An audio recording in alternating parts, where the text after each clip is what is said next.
खदीजा बाजी मुझे बस ये जवाब दे कि यहाँ पर जो फाइल थी वो कहाँ गई। वो बहुत गुस्से में था। उसकी आवाज सुनकर मायरा भागती हुई नीचे आई थी। वारिक भाई मुझे नहीं पता। यही पड़ी थी। आपको तो पता है मैं उन सब चीजों के बारे में कुछ नहीं जानती। मैं ढूंढ कर देती हूँ। यही कहीं होगी। वो बहुत परेशानी से बोली थी। उसके लहजे से उसे खौफ आ रहा था। नहीं कोई जरूरत नहीं है अब। क्योंकि मैं जानता हूँ कि वो फाइल कहाँ है। वो फाइल इस वक्त बदर खान के पास है। और आपको पता है बदर खान कौन है? मेरा दुश्मन। मेरा सबसे बड़ा दुश्मन। जो मुझे हर मकाम पर हारते हुए देखना चाहता है। जो मुझे हर मकाम पर नीचा दिखाना चाहता है। एक फाइल दी थी आपको संभालने के लिए। लेकिन वो भी आपको पता है वो फाइल उसके पास कैसे पहुंची? हमारे ही घर में से कोई लेकर गया है। चोरी हो गई है हमारे घर से दूसरी दफा। आपको यकीनन इस बारे में कुछ भी पता नहीं होगा। क्योंकि ये फाइल तो आपने यही छोड़ दी। मेरे कहने के बावजूद भी कि इसे बाबा के कमरे में रखना है। जाइए प्लीज। चली जाइए इस वक्त। वरना पता नहीं मुझे क्या हो जाएगा। वो गुस्से से बोला था। उस वक्त वो अपना गुस्सा किसी पर नहीं निकालना चाहता था। लेकिन अपनी दूसरी फाइल गायब देखकर उसका दिमाग अच्छा खासा घूम गया था। ये क्या बात हुई वारिक? अगर आप अपनी फाइल खुद संभाल कर नहीं रख सकते हैं, इसका ये मतलब नहीं है कि आप सब पर गुस्सा करेंगे। कितने जोर से डांटा रहे हैं आपने बाजी को। उन्हें भी बुरा लगता है। वो भी इंसान है। उसे खदीजा पर इस तरह से गुस्सा करते देख उसे बहुत बुरा लगा था। इसीलिए कमरे में दाखिल होते ही उसे बातें सुनाई गई थी। जबकि खदीजा ना करती ही रह गई। बाजी उनको कुछ मत कहिए। इनका कोई कसूर नहीं है। मैंने ही ध्यान नहीं दिया। साहब ने कहा था वो सारी फाइलें मैं साहब के कमरे में रख दूं। लेकिन मैंने ही अपना काम ठीक से नहीं किया। खदीजा अपनी गलती कबूल करते हुए बोली। खदीजा बाजी आप जाइए यहाँ से। वो उसे देखते हुए बोला तो वो फौरन ही हाँ में सर हिलाती कमरे से निकल गई थी। जबकि मायरा शर्मिंदा सी हो गई थी। मैं ढूंढने में कुछ हेल्प करूं वो फाइल? वो उसे देखते हुए बहुत कम आवाज में बोली थी।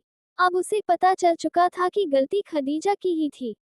और उसने बेकार में ही बीच में बोलकर उसे गुस्सा दिलाया था। इसीलिए माजरत ख्वाहाना अंदाज में बोली। नहीं मिलेगी। क्योंकि चोरी हो चुकी है। तुम्हें सहमत करने की जरूरत नहीं। वो नाराज सा बोला। तो चोरी किसने की? ये भी तो सोचिए ना। घर में इस तरह से कोई चोर घूम रहा है। और आप इतने बेफिक्र हैं। सब लोगों को बुलाकर पूछे कि ये हरकत किसने की है। वरना इस तरह से तो ना जाने कितनी चोरियां होती रहेंगी। वो उसे देखकर समझाने वाले अंदाज में बोली थी। जिस पर उसने नफी में सर हिलाया। मेरे ख्याल में आगे एहतियात करनी चाहिए। वो बात खत्म कर रहा था। लेकिन इस तरह से तो हमें पता ही नहीं चलेगा कि चोर कौन है। वो परेशानी से कहने लगी थी। मैं जानता हूँ वो कौन है। खैर छोड़ो इस बात को। तुम मेरी ये 4 फाइल संभाल कर रख दो। ये बहुत अहम फाइल हैं। और मैं इस मामले में तुम्हारे अलावा और किसी पर यकीन नहीं कर सकता। प्लीज इन फाइलों को संभाल कर रख दो मायरा। मैं जरूरत पड़ने पर तुमसे मांगूंगा। अगर ये गुम हुई ना तो मुझे बहुत ज्यादा नुकसान होगा। तुम इन्हें संभाल कर रख दो। मैं ये तुमसे ही ले लूंगा। मुझे यकीन है कि तुम इनका बहुत ख्याल रखोगी। वो फाइलें उसे पकड़ाते हुए मुस्कुराकर उसका गाल थपथपा चुका था। जबकि वो सिर्फ हाँ में सर हिलाती फाइल कमरे में ले गई। हाँ अपना ख्याल रखना। और सो जाना। फिर रात को मैं तुम्हारी बहानेबाजियां नहीं सुनूंगा कि मैंने तुम्हें कल रात सोने नहीं दिया तो तुम्हें बहुत ज्यादा नींद आ रही है। रात को कोई बहाना नहीं चलेगा। अपनी सारी नींदें पूरी कर लेना तुम। खाना बनाने में ज्यादा वक्त मत लगाना। कुछ हल्का फुल्का सा बना लेना। बल्कि ऐसा करो, दिन में तुम कुछ बनाकर खा लो। रात को खाना मैं बाहर से ले आऊंगा। वो ऑफर कर रहा था। नहीं कोई जरूरत नहीं है। मैं खाना बना लूंगी। और कुछ खा भी लूंगी। आप जाए अपने काम पर। वो उसे बेफिक्र करते हुए बोली थी। मैं तो जाऊंगा ही। लेकिन तुम्हें बता रहा हूँ कि अभी सो जाना। रात में कोई बहाना नहीं चलेगा। आपको नींद नहीं आती क्या रात को? वो हैरत से उसे देखकर पूछ रही थी कि कल वो सारी रात नहीं सोया था। पहले उसकी असाइनमेंट बनाता रहा। बाद में उसका रोमांटिक मूड ऑन हो गया था। सुबह तकरीबन 2 घंटे की नींद ली थी उसने, और आज रात भी वो ना सोने का इरादा रखता था, और ना ही उसे सोने देने का। नहीं जानो, मैं आशिक हूँ, मुझे नींद नहीं आती, वो मजे से बोला। उसे आशिक नहीं उल्लू कहा जाता है जनाब, उसने बताना जरूरी समझा, जबकि वो नाक पर से मक्खी उड़ा गया। चलो अब मुझे एक किस दो, फजूल में मेरा वक्त बर्बाद मत करो, मुझे काम पर जाना है, लेट हो रहा हूँ। वो उसका चेहरा थामते हुए बोला, इसके बिना तो आप काम पर जा ही नहीं सकते ना। वो उसे घूर कर रह गई। मेरा कोई कसूर नहीं जाने मन, तुम मेरा नशा हो। वो उसकी बात का जवाब देता अपना शिद्दत से भरपूर लम्ज उसके होंठों पर छोड़ते हुए उसके दिल पर भी अपनी शिद्दतें लुटाता मुस्कुराकर बाहर निकला था। जबकि वो नफी में सर हिला गई। वो उसे घर छोड़कर वापस काम पर चला गया था, जबकि वो शाम के खाने की तैयारी करने लगी। खाना तैयार करने के बाद उसका इरादा कुछ देर सो जाने का था, और अब खाना तैयार करने के बाद वो सोने के लिए जा रही थी जब अचानक दरवाजे पर दस्तक हुई। उस वक्त कौन आ सकता था? ताशफीन तो बस अभी गया था। उसने दरवाजे के करीब जाकर पूछा था, कौन है? दरवाजा खोलो, मैं तैश का दोस्त हूँ, उसने अंग्रेजी में जवाब दिया था, जबकि वो सोच रही थी कि वो किस तैश की बात कर रहा था। वो तो किसी तैश को नहीं जानती थी, इसीलिए दरवाजा भी नहीं खोला था। सॉरी, अभी मेरे हस्बैंड घर पर नहीं हैं, आप बाद में आइएगा, उसने दरवाजा खोले बिना जवाब दिया था। जबकि दूसरी तरफ वो उसके अटक अटक कर अंग्रेजी बोलने पर कुछ समझा था या नहीं, लेकिन उसकी हस्बैंड वाली बात पर झटका जरूर लगा था। क्या ये लड़की तैश की बीवी थी? वो सोचकर रह गया। इट्स ओके, मैं बाद में आ जाऊंगा, वो कहकर वापस लिफ्ट की तरफ जाने लगा था। उसका इरादा उस लड़की को बताने का था कि उसका बॉयफ्रेंड एक साथ बहुत सारी गर्लफ्रेंड्स रखता है, लेकिन ये जानकर उसे और भी ज्यादा बड़ा झटका लगा था कि वो उसकी गर्लफ्रेंड नहीं बल्कि बीवी है। और अगर वो उसकी बीवी को सब कुछ बता देता है तो उसकी शादीशुदा जिंदगी काफी ज्यादा मुतासिर होगी। इससे बेहतर था कि वो ये बात पहले रोज को बताए। जब रोज को पता चलेगा कि तैश शादीशुदा है, वो खुद ही उसे छोड़ देगी। ये क्या बात है? तुमने अपने भाई की शादी पर नहीं जाना? दिमाग तो नहीं खराब हो गया तुम्हारा? वो घर वापस आया तो उसके हाथ में टिकट्स थे। वो पाकिस्तान जाने के लिए तैयारी मुकम्मल कर चुके थे। उसके भाई फहीम की शादी थी, और शादी के बाद पहली मर्तबा पाकिस्तान जाने वाली थी। लेकिन उसका इनकार सुनकर इरफान काफी परेशान हुआ था। इरफान अभी दानियाल बहुत छोटा है, इस तरह से उसके लिए सफर करना बिल्कुल अच्छा नहीं होगा, इसीलिए मैं नहीं जाना चाहती। वो उसे समझाने की कोशिश कर रही थी, लेकिन इरफान को तो कुछ समझ नहीं आ रहा था। एक बहन अपने भाई की शादी पर जाने से इनकार कैसे कर सकती है? मुझे समझ में नहीं आ रहा कि तुम इनकार क्यों कर रही हो यार। मैं डॉक्टर से दानियाल का पूरा चेक करा चुका हूँ, और तुम्हें भी कोई मसला नहीं होगा। अपने भाई की शादी को एंजॉय करो। अच्छा ही तो है कि दानियाल अपने एक मामू की शादी पर तो शामिल होगा। पहले दोनों मामू के टाइम पर दुनिया में ही नहीं आए थे जनाब। वो दानियाल को अपनी गोद में उठाते हुए उसे बहलाने लगा था। नहीं ना, मेरा दिल नहीं कर रहा, प्लीज समझने की कोशिश करें ना। तुम्हारे इनकार मुझे बिल्कुल समझ में नहीं आ रहा है ज़ैनब, लेकिन मैं फिर भी तुम्हें एक ऑफर देता हूँ। तुम्हारे भाई की शादी को अभी 1 हफ्ता बाकी है, और हमारे यहाँ से जाने के लिए भी अभी काफी दिन हैं। तो मैं तुमसे यही कहूँगा कि बेहतर होगा कि अपना फैसला बदल लो मेरी जान, क्योंकि इसके बाद तुम्हारा कोई भाई नहीं जिसकी शादी पर तुम जा सको। फिर सारी जिंदगी मुझसे कहती रहोगी कि तुम अपने भाई की शादी पर भी नहीं गई। वो दानियाल को अपनी गोद में उठाकर अंदर ले गया था, जबकि वो टिकट को देख रही थी। अगर उसके दिल में ये डर ना होता कि वहां पर जाना है तो शायद वो अपने भाई की शादी को छोड़ने के बारे में सोच भी नहीं सकती थी। खुद उसका दिल भी तो ताशफीन और वारिक के लिए बेचैन रहता था।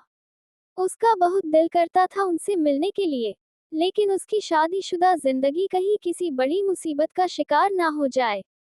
बस इसलिए उसने अपने भाई की शादी में ना जाने का फैसला कर लिया था, और वो अपना ये फैसला बदलने वाली हरगिज नहीं थी। 1 2 3 4 उसने एक दफा फिर से फाइल चेक करके अलमारी में रखी थी। अजीब जिंदगी थी। वो खुद तो फाइलें देकर ऑफिस चला गया था, जबकि वो कोई 16 कमरे के चक्कर लगा चुकी थी कि फाइल चोरी ना हो जाए। पहले 2 बार जो फाइल चोरी हुई थी, उनकी वजह से उसे कितना नुकसान हुआ है, वो अंदाजा लगा सकती थी। जितना वो परेशान था, मतलब साफ था कि ये फाइल तो उसके लिए बहुत ही ज्यादा जरूरी थी। उसने सारी फाइल चेक करके संभाल कर अलमारी में रखी और कमरे से बाहर निकल आई थी। पता नहीं ये फाइल कितने दिन तक उसके पास रहनी थी, लेकिन ये जिम्मेदारी उसके लिए काफी ज्यादा बड़ी थी, जिसे वो संभाल पाती या नहीं, वो नहीं जानती थी। मैं नोट कर रही हूँ कि तुम सुबह से कमरे के बहुत चक्कर लगा रही हो। वो बाहर निकली तो सदफ को कमरे के सामने खड़े देखा था। पता है आपको बहुत फजूल आदत है सबको नोट करने की। कभी मेरे शौहर को नोट करती रहती हैं, कभी मुझे नोट करती रहती हैं। आपको अपना कोई काम नहीं है क्या? वो दरवाजे को बाहर से बंद करते हुए उससे कहने लगी थी।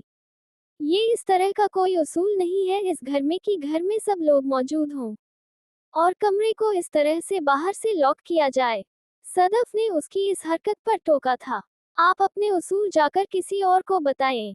मैं आपके उसूलों को नहीं फॉलो कर सकती हूँ, तो बेहतर होगा कि आप अपना काम करें। हर वक्त मेरे आगे पीछे मत घूमा करें।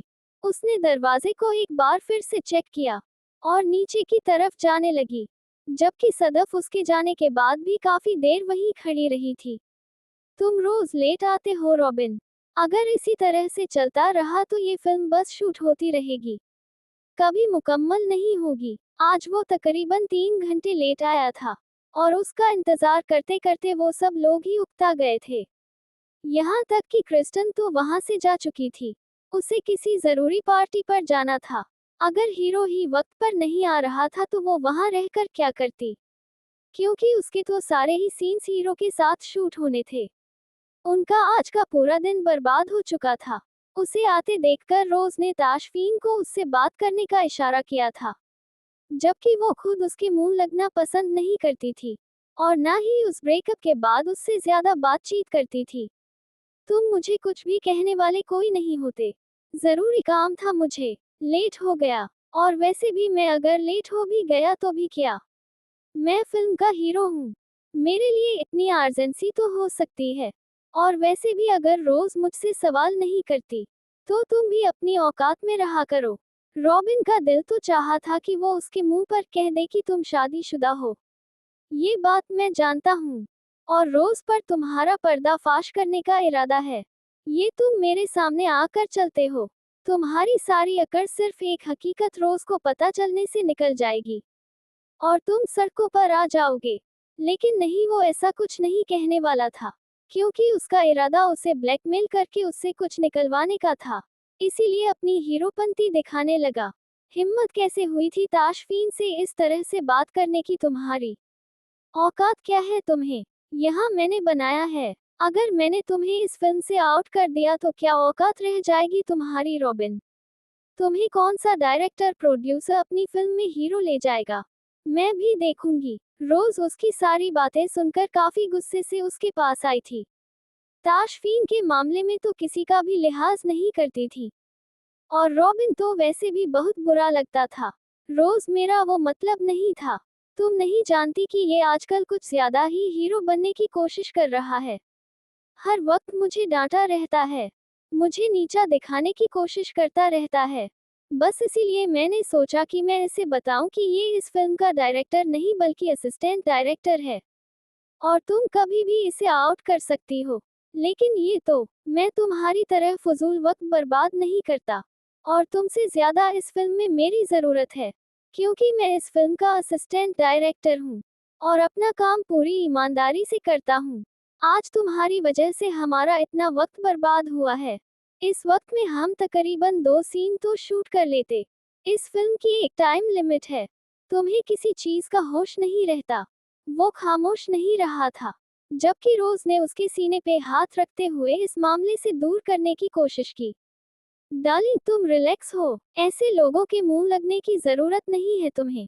मैं खुद इस मामले को हल कर लूंगी।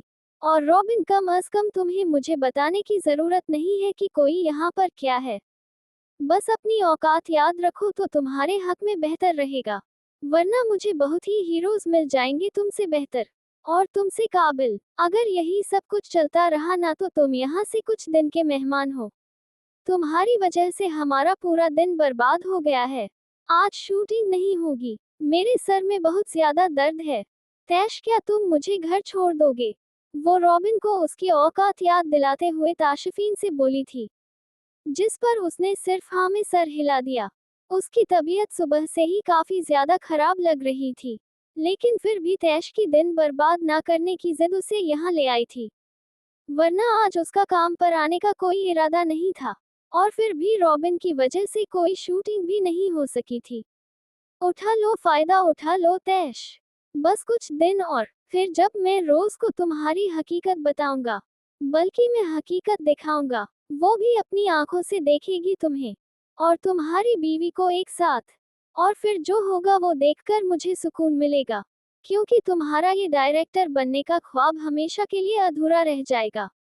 उसके जाने के बाद वो चेहरे पर शातिराना मुस्कुराहट लिए सोच रहा था। वो बहुत दूर तक की प्लानिंग कर चुका था। उसका कोई इरादा ना था ताशफीन को आसानी से छोड़ने का। उसने बहुत कुछ सोच लिया था और अब वो अपने प्लान पर काम करने वाला था। उसने सोच लिया था वो इन सब चीजों में क्रिस्टन को भी शामिल नहीं करेगा। वो सिर्फ अपने मतलब के लिए कभी कभार उसका साथ दे देती थी, लेकिन वो जानता था कि वो लड़की उसके लिए ज्यादा फायदेमंद नहीं है, क्योंकि ताशफीन की शादी का सुनकर उसने तो वैसे भी सदमे में चले जाना था। वो उसे कोई फायदा नहीं देने वाली थी। उसके लिए वो बिल्कुल नाकारा थी। वो एक फजूल एक्ट्रेस थी। उसे काम भी नहीं आता था। लेकिन फिर भी अगर ये फिल्म उसके हाथ से निकल गई तो भी वो एक बहुत बड़े प्रोड्यूसर की बेटी थी और कहीं भी हाथ पैर मार सकती थी।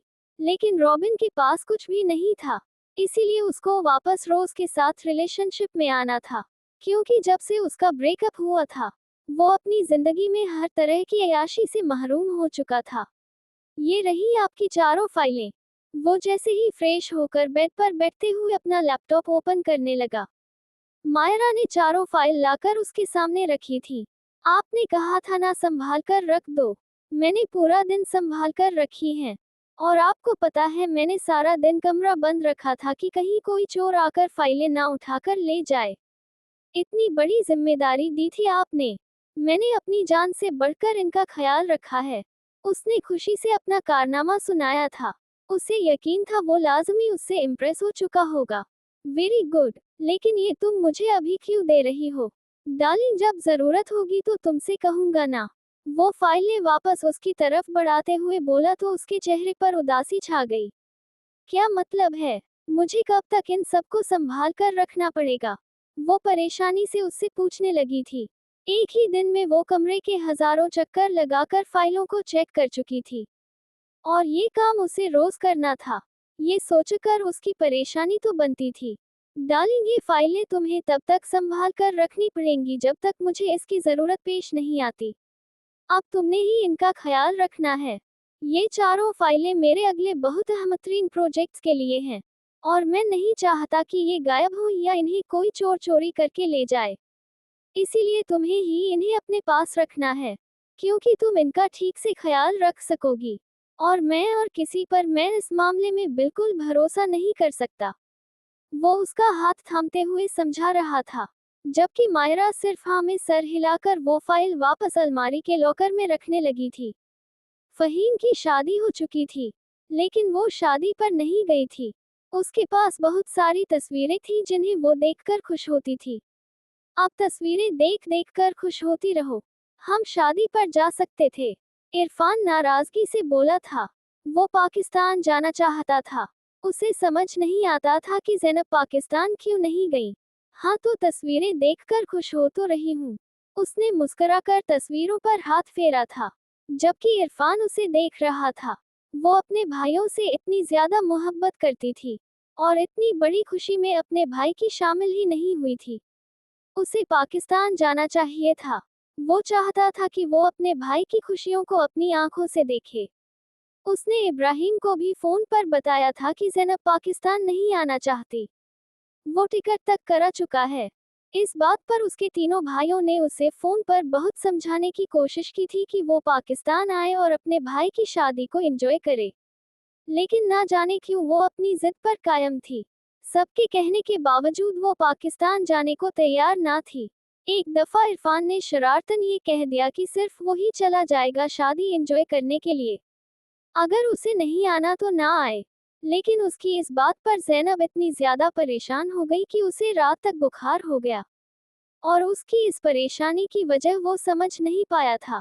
लेकिन उसके बाद उससे पाकिस्तान जाने की बात नहीं की थी, क्योंकि वो समझ चुका था कि वो सिर्फ पाकिस्तान जाने की बात पर इस तरह से रिएक्ट करती है, और वो अपनी शादीशुदा जिंदगी में कोई परेशानी नहीं आने देना चाहता था।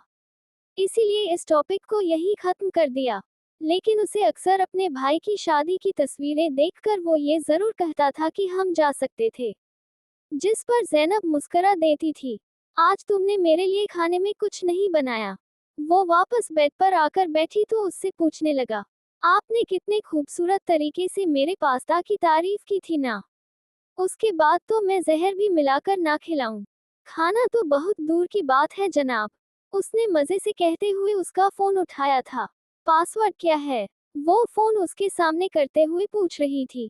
उसके अपने फोन का तो अब उसे अंदाजा भी ना था कि कहाँ पीछे छूट गया है, जबकि अम्मा का फोन आजकल उसी के हाथों में रहता था, क्योंकि छोटू स्कूल और मदरसे जाता था। उस दौरान फोन अपने पास ही रखती थी। क्या करोगी तुम? वो पासवर्ड खोलते हुए उससे पूछने लगा था। गेम खेलूंगी। और क्या करना है मुझे? अम्मा ने भेजा था कमरे में आपका ख्याल रखने के लिए, आपकी जरूरतों का पूछने के लिए। आप काम से थके हारे आए हैं, आपको कपड़े निकाल कर दूं, खाने का पूछूं, वगैरह वगैरह। लेकिन यहाँ तो आप फ्रेश भी हो चुके हैं, और फिर ये अपना बोरिंग लैपटॉप लेकर काम कर रहे हैं। तो आपको डिस्टर्ब करने से बेहतर है कि मैं कुछ कर लूं, क्योंकि आपको देखकर तो लगता ही नहीं कि मुझे आपका ख्याल रखना है या कुछ ऐसा करना है। अम्मा बेचारी भी ना हमें अकेले वक्त देने के लिए इतनी कोशिश करती हैं, और यहाँ अम्मा के बेटे को उस वक्त की जरूरत ही नहीं है। वो मोबाइल में गेम इंस्टॉल करते हुए अपनी ही बोले जा रही थी, जबकि वारिक के चेहरे पर गहरी मुस्कुराहट थी। तो तुमने मुझे बताना था ना कि तुम मेरा ख्याल रखने के लिए यहाँ आए हो। वो एक झटके में उसकी कमर में हाथ डालता उसे अपने करीब कर चुका था। क्या क्या मतलब है आपका? मैं कोई ख्याल रखने नहीं आई, मैं तो सिर्फ अम्मा के कहने पर आई थी। खाना लगने में अभी वक्त है, तो उन्होंने कहा कि मैं वहां रहकर क्या करूंगी। बेहतर है कि मैं आपके पास चली जाऊं, आपके साथ वक्त गुजारने। मैंने अम्मा को बताया भी था कि इस वक्त आप कोई जरूरी काम कर रहे होते हैं। लेकिन लेकिन अगर तुम मुझे ये बता दो कि तुम यहाँ मेरे लिए आए हो, बल्कि मेरा ख्याल रखने के लिए आए हो, मेरी जरूरत को पूरा करने के लिए आए हो, तो ये गैर जरूरी काम बाद में भी हो सकते हैं। वो लैपटॉप ऑफ करते एक तरफ फेंकते हुए उसे बेड पर लिटा चुका था। अरे आप तो कोई इंतहाई मसरूफ इंसान हैं। आप अपना काम करें, मैं आपको बिल्कुल तंग नहीं करूंगी। मुझे गेम खेलने दें। अपनी गर्दन पर उसके होठों की हरकत को महसूस करते वो फौरन अपनी बात बदल गई थी। लेकिन अब वारिक उसकी बात मान जाए, ऐसा तो मुमकिन ही नहीं था। लड़की बहानेबाजियां करना बंद करो। तुम मेरा ख्याल रखने आई थी, मेरी जरूरतों को पूरा करने आई थी। इस वक्त मुझे मेरी बीवी की जरूरत है, बल्कि उसके होठों की मिठास की जरूरत है। उसकी नरमाहट को महसूस करना चाहता हूँ मैं। वो उसके लब पर झुकने लगा था जब उसने नफी में सर हिलाया। आपकी मूंछें चुभती हैं, रहम करें मुझ पर, वो रूहानी लहजे में बोली थी। वो जितना उसकी मूंछों से बचने की कोशिश करती थी, वो उतना ही उसे चुभता था। तुम शराफत से नहीं मानोगी। वो उसकी गर्दन को काबू करते हुए उसके होठों पर अपनी शिद्दत दिखाने लगा। अंदाज ऐसा था कि वो उसके होठों की नरमाहट को महसूस कम कर रहा था, बल्कि अपनी मूंछें उसके गालों पर चुभो ज्यादा रहा था। जहर लगती है मुझे आपकी मूंछें। वो गुस्सा होते हुए चेहरा फेर गई थी। तुम्हारी इतनी हिम्मत कि तुम मेरी मूंछों की शान में गुस्ताखी करो। तौबा करो अभी के अभी तौबा, वरना मैं तुम्हें छोड़ूंगा नहीं। उसकी गर्दन पर जाबजा अपनी मूंछों को रगड़ते हुए उसने उसे कहा था, जबकि उसका अंदाज इतना ज्यादा शिद्दत से भरपूर था कि उसने फौरन सॉरी सॉरी सॉरी कहा था। ऐसे नहीं, इस सॉरी का क्या मैं अचार डालूं? ठीक से माफी मांगो, कहो कि गलती हो गई। आज के बाद कभी इन हसीन शानदार मूंछों की शान में गुस्ताखी नहीं करूंगी। वो मजीद उसको तंग करने लगा था, जबकि वो बेचारी जान छुड़ाने के लिए कुछ भी करने को तैयार थी। अच्छा ना सॉरी, गलती हो गई मुझसे। आपकी इन लंबी लंबी चौकीदार वाली मूंछों की शान में कभी कोताही नहीं करूंगी। वो पूरी तरह उसके काबू में थी, वरना उसकी मूंछों पर 2 लफ्ज लानत भेजकर कमरे से भाग जाती। क्या कहा? लंबी लंबी चौकीदार वाली मूंछें। उसके कान खड़े हो गए थे। वो ऐसी गुस्ताखी अपनी मूंछों की शान में कभी बर्दाश्त नहीं कर सकता। अरे नहीं, आपकी मूंछें चौकीदार जैसी क्यों हो गई? आप कोई चौकीदार थोड़ी हो। आप इतने बड़े बिजनेस टाइकून हैं। इतनी हसीन लंबी लंबी मूंछें हैं आपकी। मूंछें इतनी ज्यादा पसंद है मुझे। मेरा दिल तो चाहता है कि इन्हें चूम लूं। वारिक उसकी बात काटते हुए बोला, जिस पर उसने फौरन नफी में सर हिलाया था। लेकिन वो तो आप ही करने वाला था। वो कुछ नहीं कर सकती थी सिवाय उसकी बाहों में फड़फड़ाने के। लड़की ज्यादा हाथ पैर मत चलाओ, वरना अम्मा से कह दूंगा कि आपकी बहू ठीक से मेरा ख्याल नहीं रखती और ना ही मेरी जरूरत को पूरा करती है। उसे मजीद अपने शिकंजे में कैद करते हुए वो उसे धमका रहा था। आप इस काबिल ही नहीं कि आपकी जरूरतों का ख्याल रखा जा सके। अपनी गर्दन पर उसका शिद्दत से भरपूर लम्स महसूस कर चीखी थी। अगर वो उस वक्त वारिक के कब्जे में ना होती तो यकीनन यहाँ से कहीं बहुत दूर भाग जाती। लेकिन वो उस वक्त पूरी तरह उसके शिकंजे में कैद थी, जहां से छूटना उसके लिए आसान हरगिज नहीं था। वो बार बार सर उसके कंधे पर मारकर अपने गुस्से का इजहार कर रही थी, जिसकी परवाह उस वक्त वारिक को हरगिज नहीं थी। अस्सलाम अलैकुम भाभी, कैसी हैं आप? आपने मुझे यहाँ बुलाया, खैरियत तो थी ना? अगर आप पहले बता देती तो मैं घर पर आपसे मुलाकात कर लेता। वैसे भी मैं शाम को आपकी तरफ आने ही वाला था, इब्राहिम से मिलने के लिए। बदर उसके सामने वाली कुर्सी घसीट कर बैठा था। आज उसने अपनी एक मुलाजिमा को उसके घर भेजकर उसे होटल में मिलने बुलाया था, और ये भी कहा था कि ये बात किसी को पता ना चले। पहले तो बदर काफी हैरान हुआ था, फिर उससे मिलने चला गया। उसके और इब्राहिम के इस रिश्ते की कड़वाहट का अंदाजा कहीं ना कहीं उसको भी था। वो जानता था कि वो दोनों एक दूसरे के साथ खुश नहीं हैं, लेकिन ताशिफीन की वजह से इब्राहिम को समझौता करना पड़ रहा है। लेकिन उसने उसे क्यों बुलाया था भला? उससे उसको क्या काम हो सकता था? वो सोच में था तभी वो यहाँ उससे मिलने के लिए आ गया था, बिना किसी को भी कुछ बताए, और अब उससे वजह जानना चाहता था। बदर खान, तुमने जैनब के बेटे को देखा है? दानियाल नाम है उसका, बहुत खूबसूरत बच्चा है, उसने मुस्कुराते हुए कहा था। जी हाँ भाभी, मैंने तस्वीर देखी थी, मुझे इब्राहिम ने दिखाई थी। माशाल्लाह, बहुत प्यारा बच्चा है। अल्लाह पाक उसे उसके वालिदैन का फरमान बरदार बनाए। उसने बड़ी मुश्किल से जवाब दिया था। अंदर जैसे छुरियां चलने लगी थी। वो जैनब जिसे अपनी दुल्हन बनाने के ख्वाब देखता था, आज वो किसी और के साथ थी, किसी और के बच्चे की माँ थी। ये उसके लिए कितना तकलीफदेह था कि सिर्फ वो ही जानता था। वो बच्चा तुम्हारा भी हो सकता था, वो आज तुम्हारी बीवी भी कहला सकती थी, लेकिन नहीं, तुम्हारे दोस्तों ने ऐसा होने ही नहीं दिया। वो पीछे टेक लगाते हुए उसे देखकर बोली तो वो हैरानगी से देखने लगा था। इन सब बातों का क्या मकसद था? नहीं भाभी, जो हुआ ठीक हुआ। शायद उसके नसीब में उस शख्स का साथ लिखा था। उसने मुस्कुराकर बात खत्म कर दी। उसे जायना का अंदाज समझ नहीं आ रहा था। हाँ बिल्कुल, लेकिन मेरे ख्याल में तुम्हें हिम्मत हार कर पीछे नहीं हटना चाहिए था। अगर तुम हिम्मत दिखाते तो आज वो किसी और की बीवी ना होती।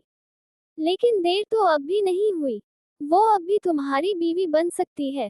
शायद तुम नहीं जानते कि सिर्फ तुम ही नहीं बल्कि वो भी तुम्हें पसंद करती थी। या शायद तुम्हें इस बात का पता होगा। वो चेहरे पर मासूमियत सजाए उसे देख रही थी, जबकि ये बात बदर के लिए किसी झटके से कम ना साबित हुई थी। क्या क्या मतलब है आपका? मैं समझा नहीं, ऐसा कैसे हो सकता है? मेरा मतलब है उसने तो कभी मुझे नहीं पता चलने दिया। क्या ये सच है भाभी? वो भी यकीनी की कैफियत में उससे पूछ रहा था। सच है या झूठ? लेकिन तुम तो किस्मत का फैसला समझकर कबूल कर चुके हो ना। तुमने अपनी मोहब्बत के लिए कोशिश ही नहीं की, और इब्राहिम ने कितनी आसानी से सब कुछ बर्बाद कर दिया। तुम जानते हो कि ज़ैनब की शादी सिर्फ और सिर्फ इब्राहिम की जिद की वजह से हुई है, क्योंकि मैं और इरफान एक दूसरे को पसंद करते थे। पहले उसने मेरे वालिदैन को अपनी बातों में लगाकर उन्हें मेरी शादी करने पर राजी कर लिया। मैंने उसे बताया भी कि मैं इरफान से मोहब्बत करती हूँ, उसके बिना नहीं रह सकती।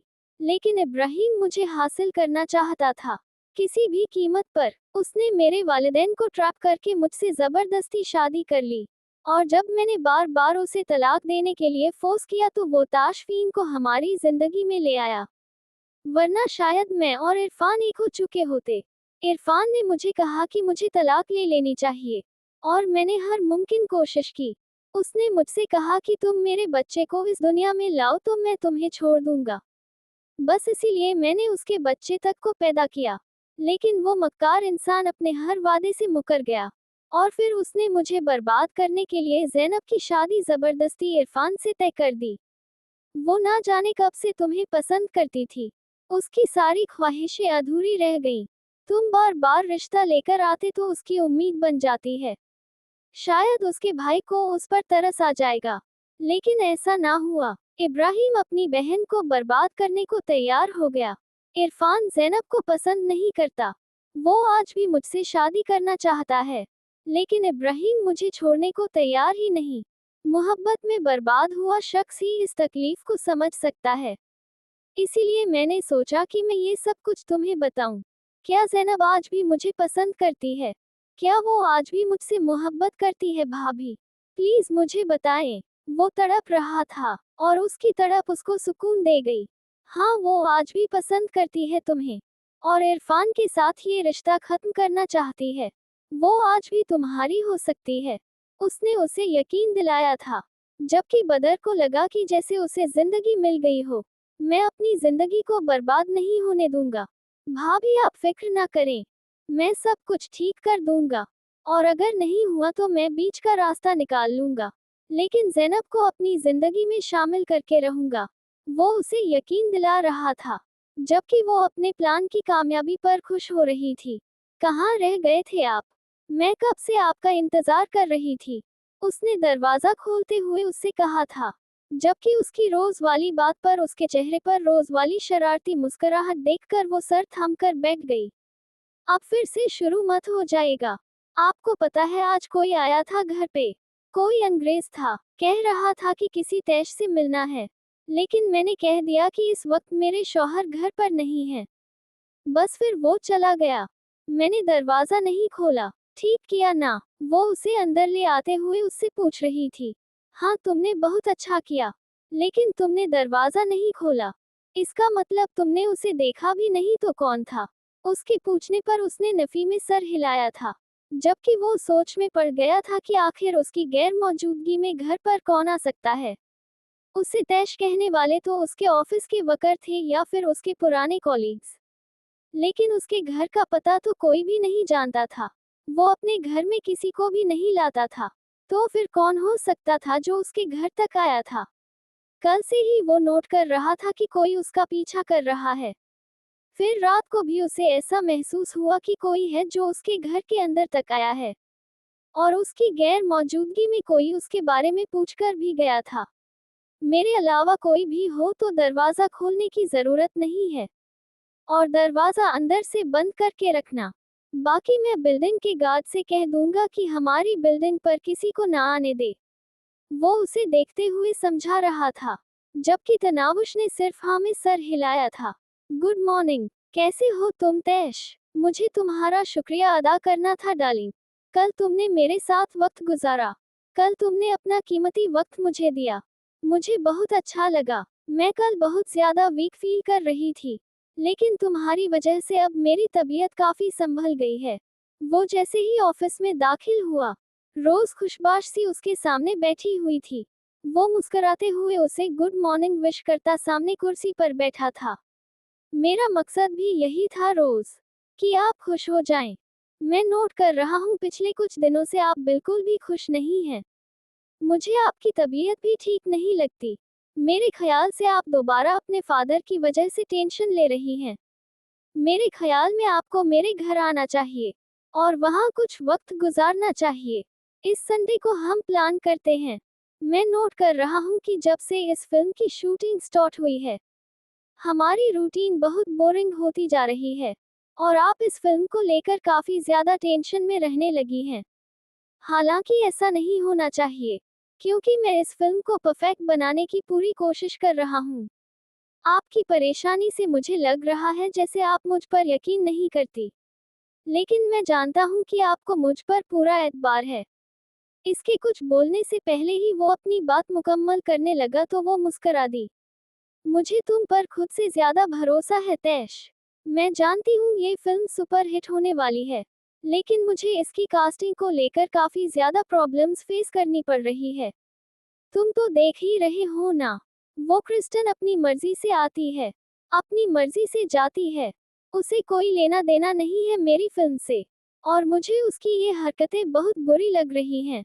मेरा बस नहीं चलता कि मैं उसे इस फिल्म से निकाल दूं, लेकिन सिर्फ जोन्स की वजह से ऐसा मुमकिन नहीं हो पा रहा। अपनी बेटी की ख्वाहिश पूरी करने के चक्कर में वो आदमी मेरी फिल्म खराब करना चाहता है। तो तुम ही बताओ, क्या मुझे टेंशन नहीं लेनी चाहिए? और फिर दूसरी तरफ वो रॉबिन, उसे भी काम में ज्यादा दिलचस्पी नहीं है। उसका बस चले वो हमें इस फिल्म से आउट कर दे। मैं अपनी ही फिल्म के हीरो और हीरोइन को लेकर इस वक्त बहुत ज्यादा परेशान हूँ, और तुम मेरी परेशानी को समझ सकते हो। आखिर तुम भी मेरे साथ इस परेशानी को फेस कर रहे हो। वो उसे देखते हुए बोली तो उसने हाँ में सर हिलाया। जी बिल्कुल ऐसा ही है। मैं आपकी परेशानी को सिर्फ देख ही नहीं रहा, बल्कि यही परेशानी मैं खुद भी फेस कर रहा हूँ।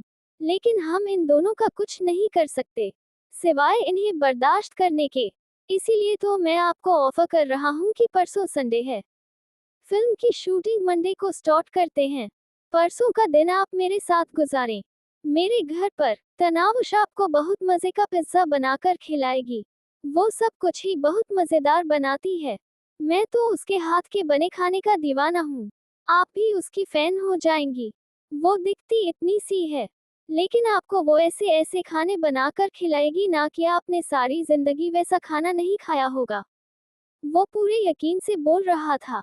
वाह, तुम्हें तो अपनी कजिन पर बहुत ज्यादा यकीन है। फिर तो जरूर तुम्हारी कजिन के हाथ से कुछ ना कुछ खाना पड़ेगा। लेकिन तुम्हारे घर आते हुए तो मुझे उसके लिए कोई गिफ्ट भी लेना पड़ेगा।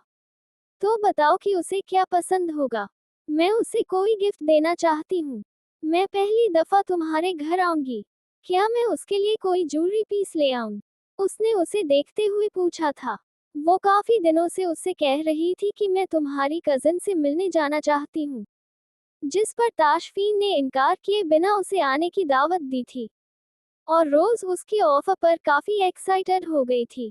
फिर ये बात खत्म हो गई थी, तो आज ताशफीन ने उसकी टेंशन को देखते हुए खुद ही उसे ऑफर कर दी थी, जिस पर वो काफी खुश हुई थी। आप उसके लिए चॉकलेट ले आइएगा, वो काफी शौक से खा लेगी। उसने मुस्कुराकर कहा था। ओहो, मुझे तुम्हारी कजिन से मिलने का तजस्सुस बढ़ता जा रहा है। उसकी चॉकलेट वाली बात पर वो खुश होते हुए बोली। ताशफीन भी उसके चेहरे की मुस्कुराहट देखकर उठ खड़ा हुआ था। तो इसी वीक आप आने की तैयारी करें। मैं एक नज़र हीरोइन को देखकर आता हूँ, वो कहकर वहां से बाहर निकला, जबकि वो ताशफीन के इनकार के बावजूद भी उसके लिए कोई अच्छा सा गिफ्ट ऑनलाइन ऑर्डर करने लगी थी। कैसी खुराफात बक रहे हो बदर, तुम्हारा दिमाग तो खराब नहीं हो गया? ज़ैनब अपने शौहर के साथ बहुत खुश है। उसका माशाअल्लाह से एक बच्चा भी है। तुम्हें शर्म आनी चाहिए, अब इस लड़की के बारे में ऐसा सोचते हुए। उसने मूसा को जैसे ही ज़ैनब के बारे में बताया था, मूसा अच्छा खासा गुस्सा होने लगा था।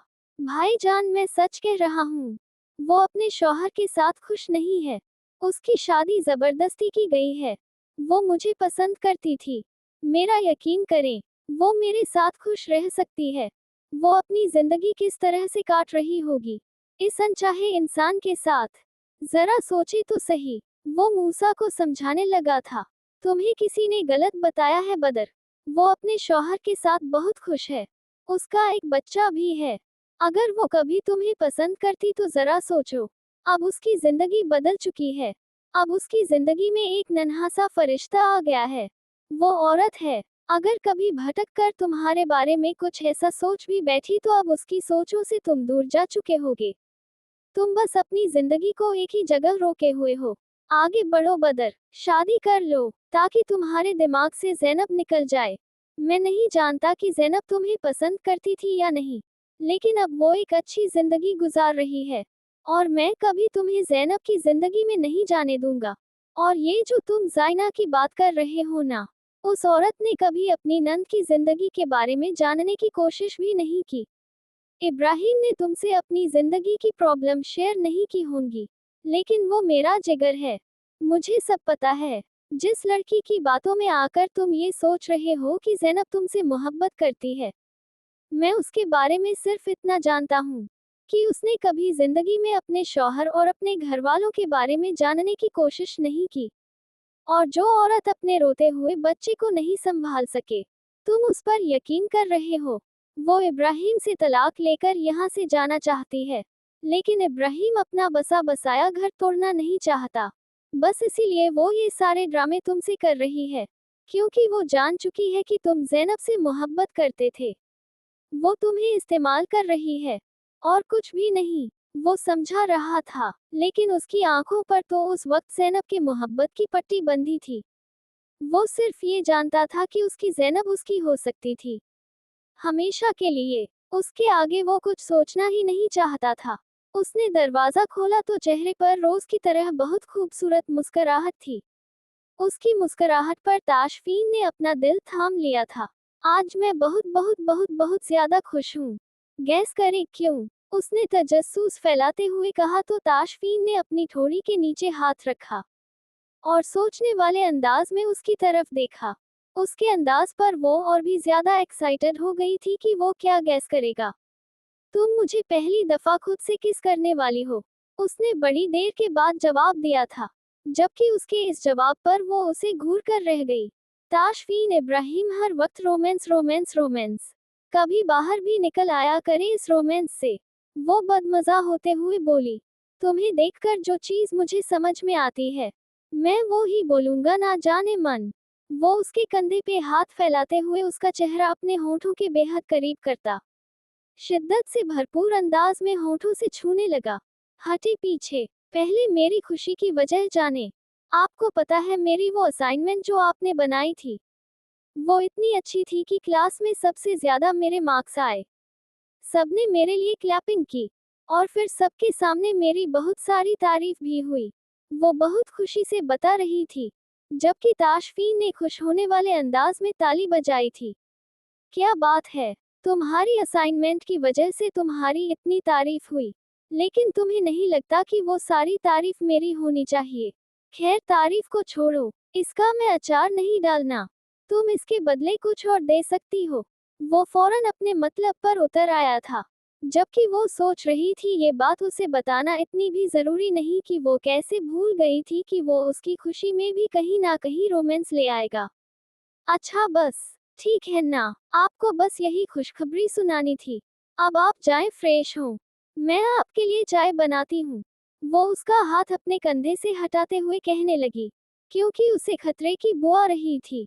ऐसे कैसे जाऊं जाने मन, मेरी वजह से तुम्हारी इतनी तारीफ हुई है क्लास में तो इनाम तो बनता है मेरा। ऐसे कैसे चली जाओगी तुम? तुम्हें चाहिए कि इस तारीफ के बदले में मुझे भी कुछ दो। वो उसकी कमर में हाथ डालकर उसे अपने नजदीक खींचते हुए उसके बालों में अपना चेहरा छुपाने लगा था। इंतहाई कोई मतलबी इंसान है आप। मैं यहाँ आपसे अपनी खुशी शेयर कर रही हूँ, और आप एक बार फिर से अपने मतलब पर उतर आए हैं। पीछे हटें, मेरा खाना जल जाएगा, और मेरे जज्बात का क्या जो तुम्हें देख देख कर जल रहे हैं।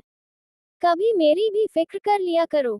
वो अचानक उसे अपनी बाहों में उठाने लगा था जब वो उससे काफी ज्यादा फासले पर जा रुकी। क्या कर रहे ताशफीन?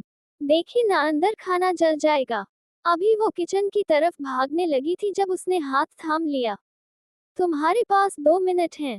गैस बंद करो और जल्दी से बेडरूम में आओ। मैं तुम्हारे साथ वक्त गुजारना चाहता हूँ, बल्कि अपनी मेहनत का मुआवजा लेना चाहता हूँ। देखो मेरी इस मेहनत की वजह से तुम्हारी कितनी तारीफ हुई है। तो तुम्हें चाहिए कि इस तरह की मदद के लिए तुम मुझे कुछ ना कुछ देती रहो। इसमें फायदा तुम्हारा ही है, मेरा नहीं। वो जैसे उसे अपने मतलब की बात समझा रहा था। हाँ बिल्कुल फायदा मेरा है। आप तो दूध के धुले हैं ना। सारी रात आपकी वजह से मैं सोई नहीं थी।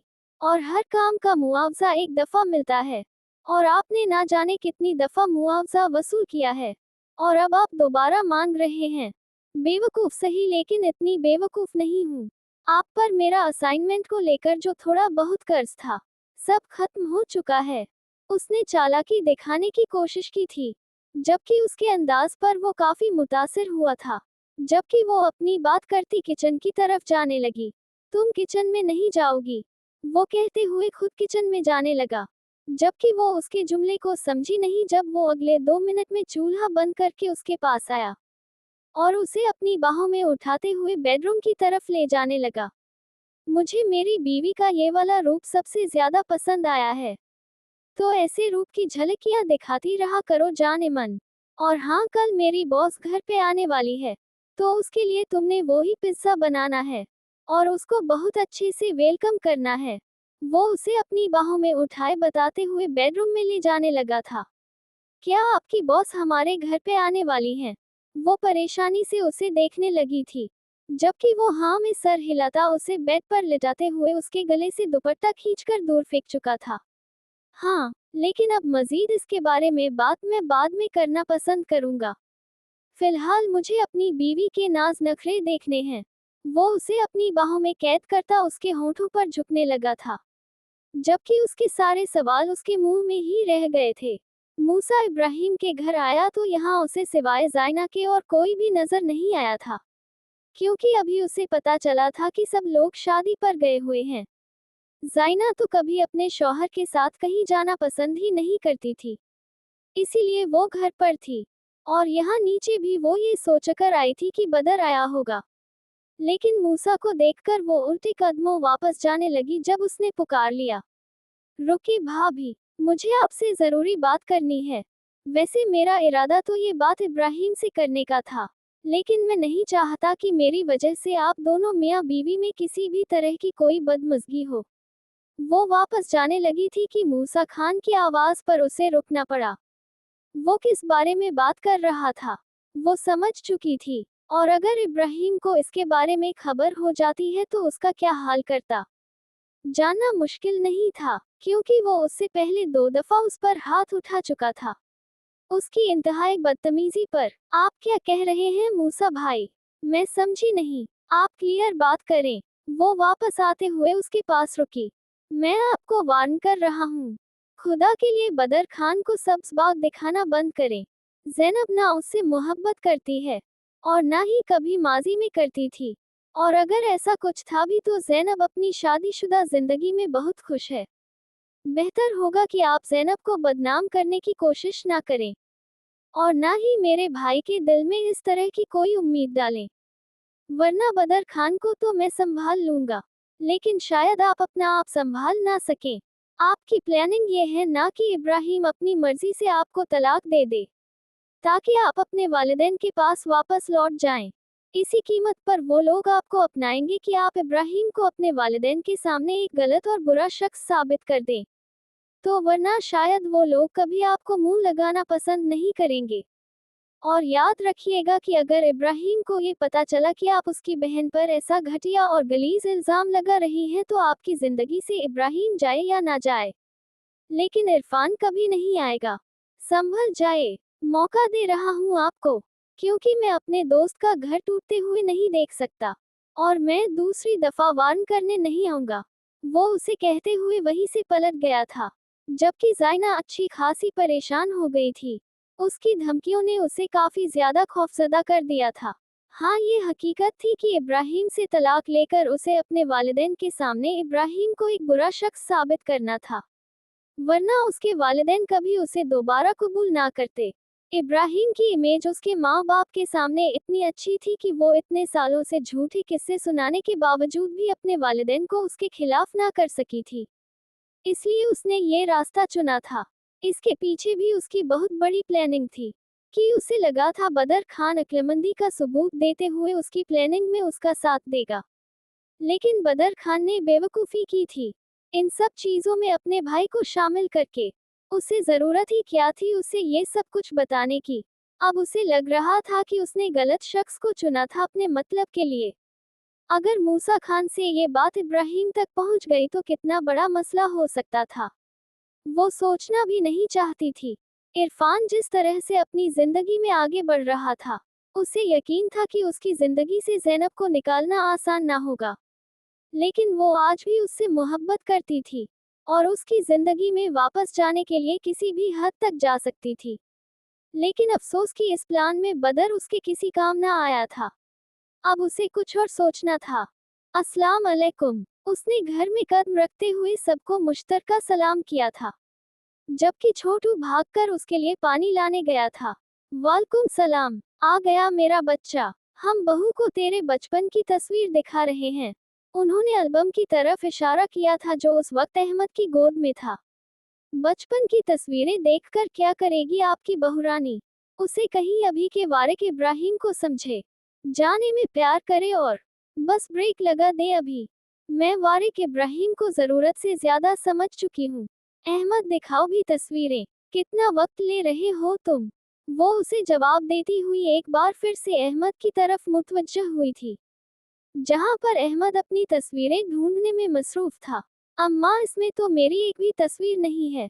ये सारी तस्वीरें तो काफी ज्यादा पुराने हैं। मैं कोई और एल्बम ले आता हूँ। मैं अपने वाला उठाकर लाता हूँ। वो उसे बंद करते हुए उठने लगा जब अम्मा ने उसके हाथ से एल्बम ले लिया। मेरी बहू तेरी नहीं, अपने शौहर की तस्वीरें देखेगी। उनके कहने पर अहमद ने मुंह बना लिया था, जबकि छोटू पानी लाते हुए सामने वारिक के मेज पर रखता वापस अपनी जगह संभाल चुका था। चले अब खोलें, उसने मायरा से कहा था, जिस पर उसने मुस्कुराते हुए एल्बम खोला और सारी तस्वीरें देखने लगी, जबकि वारिक की आवाज सुनकर सदफ भी बाहर आ गई थी। वारिक फ्रेश हो जाएं, मैं आपके लिए चाय बनाती हूँ, सदफ ने ऑफर की थी। शुक्रिया सदफ, अगर मुझे जरूरत हुई तो मैं मायरा से कह दूंगा। उसने मुस्कुराते हुए बात खत्म की और माँ की गोद में सर रख दिया, जो मायरा के बिल्कुल साथ बैठी हुई थी। ये वाली तस्वीर तब की है जब वारिक पहली दफा स्कूल गया था।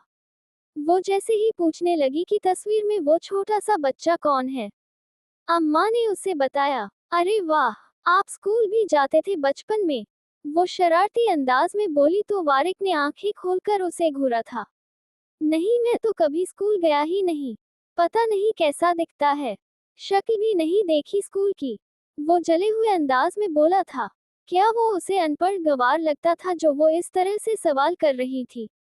हाँ, मुझे पहले ही अंदाजा हो गया था। वो नाक से मक्खी उड़ाती उसे मजीद आग लगा गई। हा हा हा भाई नंगे, छोटू मुंह हाथ रखते हुए हंसा तो वारिक ने खुद भी झांक कर एल्बम में तस्वीर देखी थी, जिस पर वो बिल्कुल छोटा बाथटब में बैठा नहा रहा था। शायद उस वक्त उसने बैठना शुरू किया था। ये मैं नहीं हूँ ना अम्मा? उसने अपनी माँ की तरफ देखते हुए उम्मीद से पूछा था, जिस पर अम्मा ने मुस्कुराते हुए उसकी बात की नफी की। अम्मा, ऐसे बच्चे को नंगा बिठाकर कौन तस्वीर बनाता है? वो अपनी माँ को देखते हुए सवाल करने लगा, जिस पर वो हंस रही थी, जबकि उसके अंदाज और शर्मिंदगी पर मायरा को भी बहुत मजा आया था। तुझे बचपन में तस्वीरें बनवाने का इतना शौक था कि हद नहीं। मूसा भाई को तो बस और कुछ समझ में नहीं आता था। कैमरा उठाकर तेरी तस्वीर बनाने लग जाते। वो तुझे इतना ज्यादा पसंद करते थे ना कि हद नहीं। अम्मा पुरानी बातें याद करते हुए मुस्कुराई थी। और ये मूसा कौन थे? मायरा का ज्यादा ध्यान तस्वीरों पर ही था, लेकिन वो बीच में उनकी बातें सुन रही थी। मूसा मेरे चाचू, मेरे बाबा के बेस्ट फ्रेंड, इस दुनिया के सबसे प्यारे इंसान, माय फेवरेट पर्सन, उसने मुस्कुराते हुए बताया था। उसके लहजे में मूसा के लिए इज्जत और मोहब्बत थी। मुझे मिलना है उनसे, उसने उनकी तरफ देखते हुए कहा तो उसके चेहरे की मुस्कुराहट सिमट गई। वो अब इस दुनिया में नहीं रहे, लेकिन इस एल्बम में उनकी तस्वीरें हैं। उसने एल्बम की तरफ इशारा किया तो उसने तस्वीर का अगला सफ़ा पलटा। लो जी, एक और तस्वीर आ गई, आपकी नंगी, मायरा ने हंसते हुए उसे बताया था, जिस पर उसने फिर से उसे घूर कर देखा। क्या अम्मा 6-7 महीनों के बच्चे की कोई नंगी तस्वीरें खींचता है? वो तस्वीर देखने लगा था जब अचानक मायरा उसके कान के करीब झुकते हुए कुछ बोली। पहले तो उसने घूरकर उसे देखा, फिर उसके होठों पर मुस्कुराहट आ गई, जबकि सदफ ये मंजर देखते हुए तजस्सुस में पड़ गई थी कि आखिर मायरा ने उसके कान में ऐसा क्या बोला था। बदर खान, तुम एक नंबर के बेवकूफ हो। तुम्हें मैंने ये बात बताकर बहुत बड़ी गलती की। उस बेचारी ने इतनी मुश्किल से ये सारी बातें बताई थी, और तुमने क्या कर दिया? ये सारी बातें अपने भाई को बताने की जरूरत ही क्या थी? वो आया था मुझे धमकियां देने के लिए। मुझे कह रहा था कि मुझे ये सारी बातें तुम्हें बतानी ही नहीं चाहिए थी। मैंने गलती की है। अब ज़ैनब का घर टूट जाएगा, और पता नहीं क्या क्या होगा। लेकिन उसे कौन समझाए कि ज़ैनब का घर तो कभी बना ही नहीं। वो कभी भी इरफान से मोहब्बत नहीं करती। वो तुमसे मोहब्बत करती है। ना जाने कैसे किस अज़ियत से वो इरफान के साथ जिंदगी गुजार रही है, जिस तरह मैं इब्राहिम के साथ गुजार रही हूँ। तुम्हारा भाई खुद तो अपनी मनपसंद बीवी के साथ अपनी खूबसूरत जिंदगी गुजार रहा है, लेकिन तुम्हारी खुशियों की उसे कोई फिक्र नहीं है। बल्कि तुम्हारी खुशियों की उसे फिक्र हो गई ही क्यों? आखिर तुम कौन सा उसके सगे भाई हो? सौतेले रिश्ते कभी अपने हुए हैं?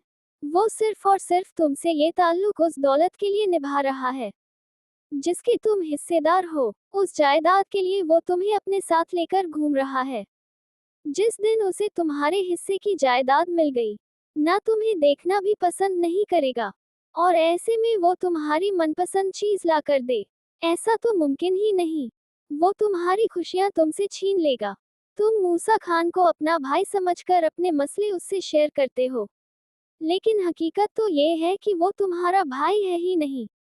वो सिर्फ तब तक ये ताल्लुक निभा रहा है जब तक तुम उस जायदाद के हिस्सेदार हो। और ये तो तुम भी जानते हो, और बाकी सब भी, कि तुम उस कंपनी में सिर्फ नाम के हिस्सेदार हो। सारा काम मूसा करता है। उस कंपनी को वो संभाल रहा है। तुम्हारी शेयर्स वो देखता है। तुम्हें तो वो सिर्फ चंद लम्हों के लिए ऑफिस में बुलाता है, ताकि तुम्हारा नाम उस कंपनी पर लगा रहे।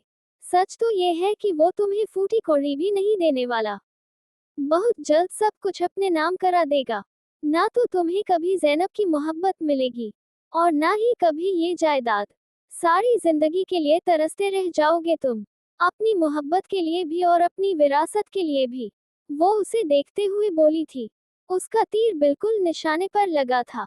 जिस तरह बदर खान तड़पा था, वो समझ गई थी कि वो उसकी बातों में आने में ज्यादा वक्त नहीं लगेगा। उसने जिंदगी में बहुत बेवकूफ मर्द देखे थे, लेकिन बदर खान सबसे अलग था।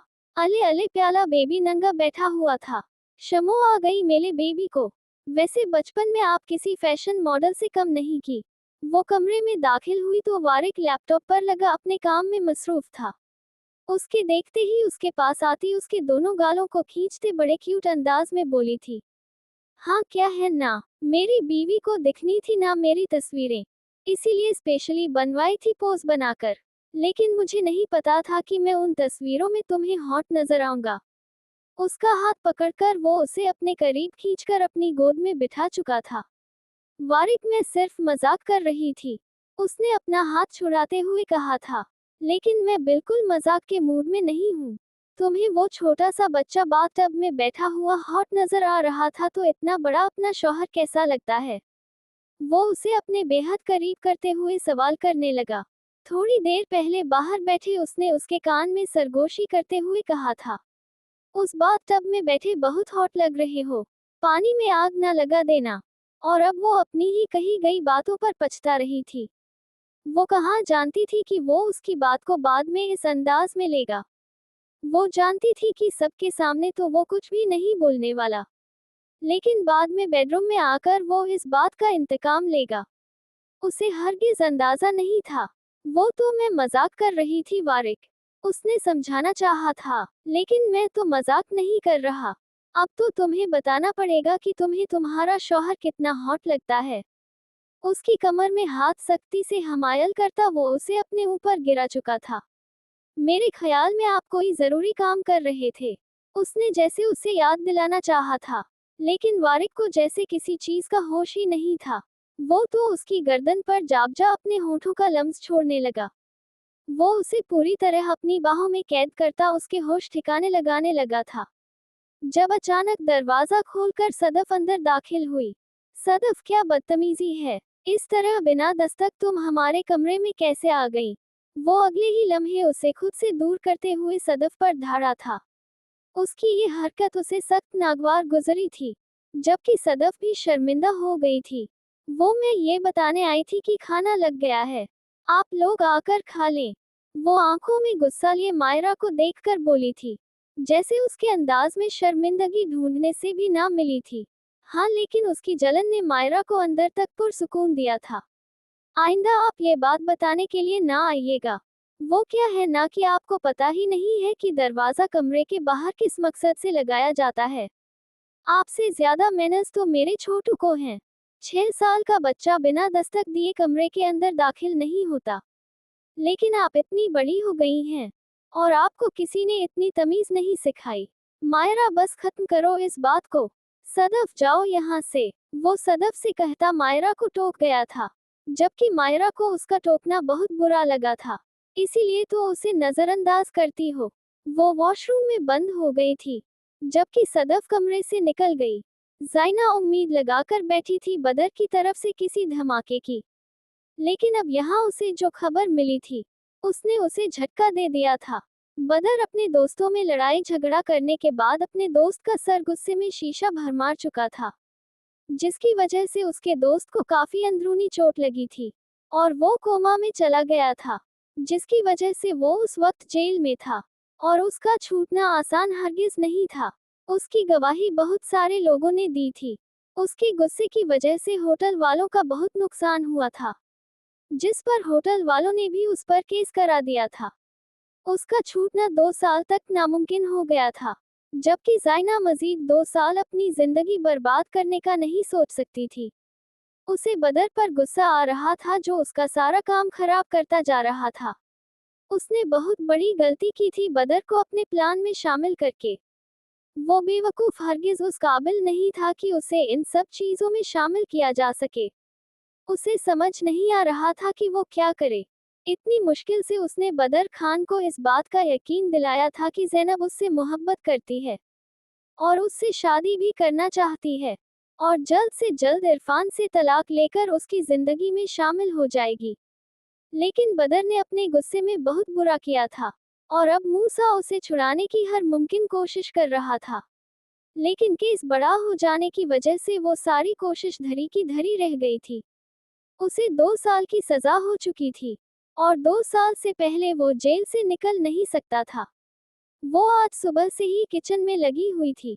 आज संडे था, और ताशफीन उठते ही अपने काम के लिए चला गया था। वो उसे बताकर गया था कि दिन का खाना घर पर ही खाएगा। उसके साथ उसकी बॉस भी होगी। उसने बहुत मेहनत से उसके लिए अच्छे अच्छे खाने बनाए थे, ताकि उसे सब कुछ पसंद आए। पता नहीं उसकी बॉस किस तरह की होगी, और उसे किस तरह के खाने पसंद थे, लेकिन उसने अपनी तरफ से पूरी कोशिश की थी, और उसे पूरा यकीन था कि सब कुछ पसंद भी आएगा।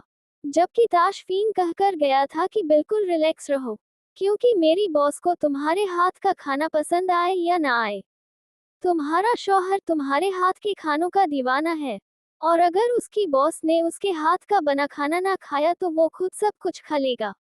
उसकी इस बात ने उसे काफी हद तक पुरसुकून कर दिया था, लेकिन फिर भी वो चाहती थी कि सब कुछ अच्छा अच्छा हो। आखिर वो पहली दफा उनके घर आ रही थी। ये है तुम्हारा फ्लैट। वो लिफ्ट से निकलते हुए दरवाजे को देख रही थी। ताशफीन ने मुस्कुराकर दरवाजे पर दस्तक देते हुए हाँ में सर हिलाया था।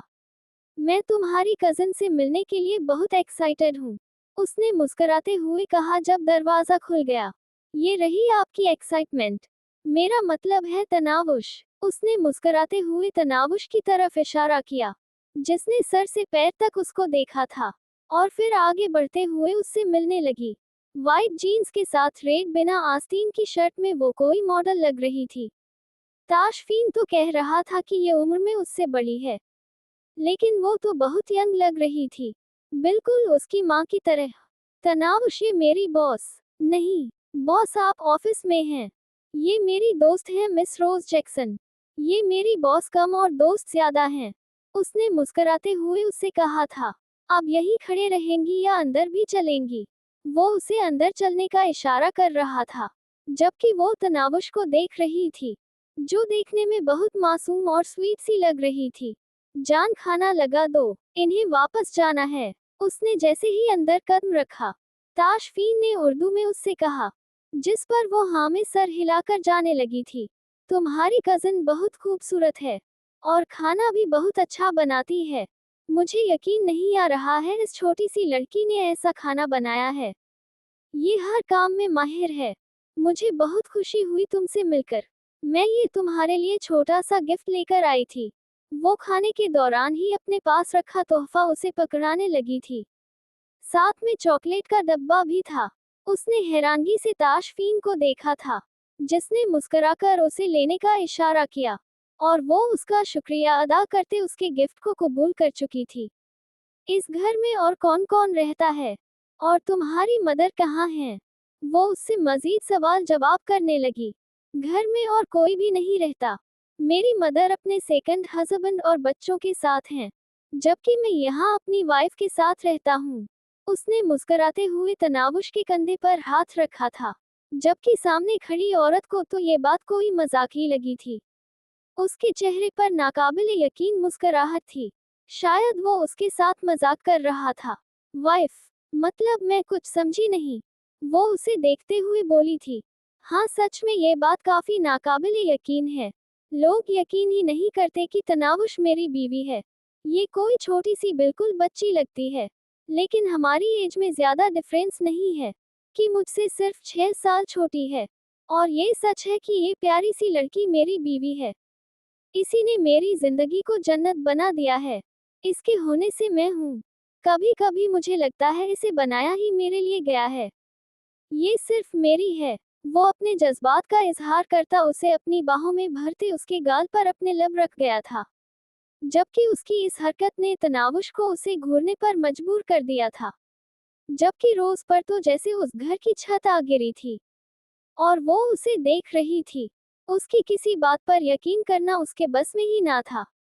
लेकिन उस लड़की की झुकी हुई निगाहें और ताशफीन का वालहाना अंदाज, सब कुछ उस पर वाज़ेह कर गया था। तुम मजाक कर रहे हो तैश? तुम शादी? वो कुछ बोल नहीं पा रही थी। उस वक्त किस सिचुएशन से गुजर रही थी, ये सिर्फ वो ही समझ सकती थी। मैं जानता था कि ये बात आपके लिए बहुत बड़ा सरप्राइज साबित होने वाली है। इसीलिए तो मैंने आपको आज तक ये बात बताई नहीं थी, कि जब आपको पता चले तो आप ऐसे ही हैरान हो जाओ। हाँ, मैं शादीशुदा हूँ, और ये मेरी प्यारी सी क्यूट सी छोटू सी वाइफी। वो तनावुश को मोहब्बत पाश निगाहों से देखते हुए बोला, जो खामख्वाह ही उसके अंदाज पर शर्मिंदा होती जा रही थी। लेकिन आप उसे मासूम बिल्कुल भी मत समझिएगा। ये बिल्कुल मासूम नहीं है। मुझे बहुत तंग करती है। वो उसके गालों को खींचते हुए अपनी ही धुन में बोले जा रहा था, जबकि तनावुश उसे घूर रही थी, और सामने बैठी औरत की तो जैसे दुनिया ही लुट चुकी थी। वो बर्बाद हो चुकी थी। वो बेयकीनी से उसे देख रही थी, जैसे उसके सामने से ये मंजर हट जाएगा, सब कुछ बदल जाएगा। उसका तैश उसका होगा। उसे लग रहा था कि वो कोई प्रैंक कर रहा है, उसके साथ कोई मजाक कर रहा है। ऐसा कैसे मुमकिन था? क्या वो उसके जज्बात को अब तक समझ नहीं पाया? वो कोई छोटा बच्चा तो नहीं था। ऐसा कैसे मुमकिन था कि उसके जज्बों की आंच उस तक ना पहुंची हो? वो सब समझता था। उसकी निगाहों का मफहूम, उसके जज्बात की गहराइयां, हर चीज से वाकिफ था। तो कैसे वो उसका दिल इस तरह से चीर सकता था? नहीं, ये सब कुछ झूठ था। ऐसा नहीं हो सकता। वो अचानक उठकर खड़ी हो गई थी, जबकि वो तनावुश के साथ बातों में लगा। उसके अचानक उठने पर उसे देखने लगा। मुझे वापस जाना है। मैंने तुम्हें बताया था ना। मैं ज्यादा देर नहीं रह सकूंगी। बस मुझे चलना चाहिए, फिर वापस आने की कोशिश करूंगी। बहुत खुशी हुई तुमसे मिलकर तैश। तुम्हारी वाइफ सच में बहुत प्यारी है। मेरे ख्याल में उसकी शादी बहुत जल्दी कर दी गई है। अभी तो उसके खेलने कूदने के दिन थे। वो कोशिश के बावजूद भी मुस्कुरा नहीं सकती थी। मैं भी इस बात से एग्री करता हूँ। लेकिन हमारी फैमिली को हमारी शादी की इतनी जल्दी थी कि हमारी शादी बचपन में ही करा दी गई। खैर ये सारी बातें मैं आपको किसी और दिन बताऊंगा। हमारी लव स्टोरी काफी इंटरेस्टिंग है। आइए मैं आपको नीचे तक छोड़कर आता हूँ। वो दरवाजे की तरफ बढ़ते हुए उसे कहने लगा था। वो चाहती थी कि वो उसके साथ उसे उसके घर तक छोड़कर आए, लेकिन उसने सिर्फ नीचे तक ही छोड़कर आने की ऑफर की थी। शायद वो जल्दी से जल्दी अपनी बीवी के पास वापस जाना चाहता था। वो हाँ में सर हिलाती तनावुश से मिले बिना ही घर से निकल गई थी। उसका दिल टुकड़ों में तकसीम हो चुका था। वो यहाँ इतनी खुशबाश आई थी, लेकिन यहाँ से जाते हुए मुकम्मल हार चुकी थी। वो शिद्दत से दुआ मांग रही थी कि काश वो यहाँ आए ही ना होती। नीचे आने तक वो बस उसकी तरफ से हंसकर इस वाकये को मजाक का नाम देने का इंतजार करती रही, लेकिन वो लम्हा ना आया। वो उसके लिए गाड़ी का दरवाजा खोलता उसे गाड़ी में बिठाकर हाथ हिलाते हुए वापस ऊपर की तरफ जा चुका था, और वो कितनी ही देर वहीं रुकी उसे देखती रही। उसे कोई तरीका नहीं मिल पा रहा था जिससे वो बदर खान से मिलने उसकी जेल जा सकती। बदर खान को इस शहर की जेल से शिफ्ट कर दिया गया था, क्योंकि उसे वक्त पर जेल से ना निकलवा पाने की वजह से वो काफी जज्बाती हो गया था और वहां अंदर कैदियों को मारने पीटने लगा था। इसीलिए उसे फिलहाल यहाँ से दूसरी जेल रवाना कर दिया गया था, ताकि वहां के अहलकार उसे काबू में कर सकें। और सुनने में यही आया था कि वहां के अहलकारों ने उसकी सारी अकड़ निकाल दी थी। मूसा बहुत परेशान था कि वो अपने भाई को जेल से निकलवा नहीं पाया था। उसने हरकतें ही ऐसी की थी। अपने दोस्तों से पता नहीं कौन सी बात पर उसने लड़ाई झगड़ा किया था, और फिर अपने ही दोस्त का सर उसने शीशे की टेबल पर दे मारा था। उसकी वजह से उसका दोस्त कोमा में चला गया था। मूसा ने उससे कहा था कि वो उसके घर वालों से माफी मांगकर इस केस को बाहर ही खत्म कर दे, लेकिन बदर खान ने अपनी गर्दन झुकने ना दी थी। उसने उसके घरवाले से माफी ना मांगी थी, जिसकी वजह से वो और ज्यादा गुस्सा हो चुके थे, बल्कि उस पर केस भी अच्छा खासा बुरा बनवा दिया था। बात अदालत तक जा पहुंची थी, जिसकी वजह से वो उस वक्त जेल में था, और यहाँ जाइना को समझ नहीं आ रहा था कि वो क्या करे। वो इस शहर से दूसरे शहर नहीं जा सकती थी, और न ही इब्राहिम उसे वजह जाने बिना किसी दूसरे शहर जाने देता। वो तो उसके घर से निकलने पर भी उसे बहुत बातें सुनाता था। पार्लर वाले बहाने पर तो वो उससे ये भी कह चुका था कि पार्लर वो अकेली ना जाया करे, बल्कि घर में से ही किसी औरत को अपने साथ लेकर जाया करे। उसके पास बस यही बहाना था कि वो पार्लर जाती है, वरना शायद इब्राहिम उसे वहां भी ना जाने देता है। वो औरतों के अकेले घर से निकलने के हक में नहीं था। हालांकि वो शॉपिंग पर उसे अपने साथ लेकर जाता था। वो एक दिन के लिए घर से गायब तो हरगिज नहीं हो सकती थी, वरना उसके लिए बड़ा मसला बन जाता, और जो प्लानिंग उसने कर रखी थी वो धरी की धरी रह जाती। लेकिन बदर खान का इंतजार करना भी उसके लिए बेहद मुश्किल था। वो घर जाने के बजाय सीधी क्लब में आई थी, और उस वक्त वहां बैठी हराम मशरूब अपने अंदर उतार जा रही थी। उसका दिल बुरी तरह से टूटा था। ऐसा लग रहा था जैसे वो मंजिल के बहुत करीब आकर खाली हाथ लौट आए हो। ऐसा नहीं था कि उसने ताशफीन से पहले अपने जज्बात का इजहार किसी से नहीं किया था। वो एक आज़ाद ख्याल लड़की थी। वो एक ऐसे मुआशरे में पली बड़ी थी जहां इन सब बातों को बिल्कुल कोई अहमियत नहीं दी जाती। यहाँ एक लड़की न जाने कितने लड़कों के साथ मोहब्बत का दावा करती है, और उनके साथ अपना वक्त गुजारती है। उसने भी बहुत सारे लड़कों के साथ अपना वक्त गुजारा था, लेकिन ताशफीन वो पहला मर्द था जिससे वो मोहब्बत कर बैठी थी। हाँ, वो उससे मोहब्बत करने लगी थी। उसने जब पहली दफा अपने दोस्त के ऑफिस में उसे एक आम सी नौकरी करते देखा तो वो उसे इतना अच्छा लगा कि उसने उसे अपने नेक्स्ट ब्रांड का फेस बनाने का फैसला कर लिया। लेकिन उसके इनकार ने उसकी अना पर ज़र्ब लगाई थी। कोई उसे कैसे इनकार कर सकता था? इस सोच के साथ वो उसके पीछे पड़ गई थी। उसके हर बार इनकार ने जैसे उसकी जिद को बढ़ा दिया था। वो उसके साथ काम करने की ख्वाहिशमंद हो चुकी थी। और ये तो कुछ भी नहीं। अगर उसके साथ काम करने के लिए उसे उससे भी बड़ी कीमत अदा करनी पड़ती तो वो पीछे ना हटती। उसने अपना उसूल तोड़ा था, सिर्फ और सिर्फ ताशफीन के लिए। और इतने वक्त में वो उसके इतने करीब आ गया था कि वो उससे मोहब्बत कर बैठी थी, उसे चाहने लगी थी। उसके लिए ताशफीन बहुत अहम हो गया था। उसने सोच लिया था वो उसे अपनी जिंदगी में न सिर्फ शामिल करेगी बल्कि उसके साथ शादी करेगी। वो उसके साथ अपनी सारी जिंदगी गुजारने का फैसला कर चुकी थी। लेकिन आज उसके ख्वाबों पर पानी फिर गया था। ताशफीन न सिर्फ शादीशुदा था बल्कि उस लड़की को कितनी मोहब्बत से देख रहा था। उसकी आंखों से छलकता बेशुमार प्यार उसे बता गया था कि वो छोटी सी लड़की ताशफीन के लिए कितनी खास है। शायद वो कभी जिंदगी में उसकी इतनी तवज्जो हासिल ना कर पाती। वो ताशफीन को याद करते मुसलसल रोती जा रही थी, जबकि उस वक्त उसके पास ये सोचने का भी होश ना था कि यहाँ पर कितने लोग ऐसे हैं जो उसे पहचानते हैं, जो उसके लिए मसाइल खड़े कर सकते हैं। वो समझ चुकी थी कि बदर खान के बिना उसका काम नहीं हो सकता, और बदर खान का जल्दी जेल से निकलना मुमकिन नहीं है। इसीलिए फिलहाल इस मामले को यही खत्म करने का फैसला किया और इब्राहिम के साथ नॉर्मल होने की कोशिश करने लगी। इब्राहिम पहले तो उसके अचानक बदलने पर काफी परेशान हुआ था, फिर उसे ताशफीन का ख्याल रखते देखकर वो खुश हो गया था। उसे भला और क्या चाहिए था। उसकी बीवी उसके बच्चे का ख्याल रख रही थी, उस पर गौर कर रही थी, अपने घर को देख रही थी। उसके अचानक बदलने पर सब लोग ही हैरान और परेशान थे, जबकि फहीम की बीवी के साथ उसकी अच्छी खासी दोस्ती भी हो गई थी। लेकिन इब्राहिम की बीवी उसे बिल्कुल पसंद नहीं करती थी। वो खुद जरा सख्त मिजाज की थी। वो अपने उसूलों के खिलाफ कोई बात पसंद नहीं करती थी। घर पर उसी की हुकूमत चलती थी, क्योंकि वो इस घर की सबसे बड़ी बहू थी। और फिर वारिक और ताशफीन की तरबियत का सारा जिम्मा उसी ने उठा रखा था। ताशफीन अपनी माँ को बिल्कुल पसंद नहीं करता था, और ना ही उसके पास जाता था। उसको तो हर वक्त अपनी ताई अम्मी की गोद ही अच्छी लगती थी। वो अगर कहीं बाहर मोहल्ले में जाती तो भी ताशफीन उसका हाथ थामकर उसके साथ निकल जाता था। वो जहाँ जाती ताशफीन उसके साथ साथ ही रहता था, और ये बात जाइना को बिल्कुल पसंद नहीं थी।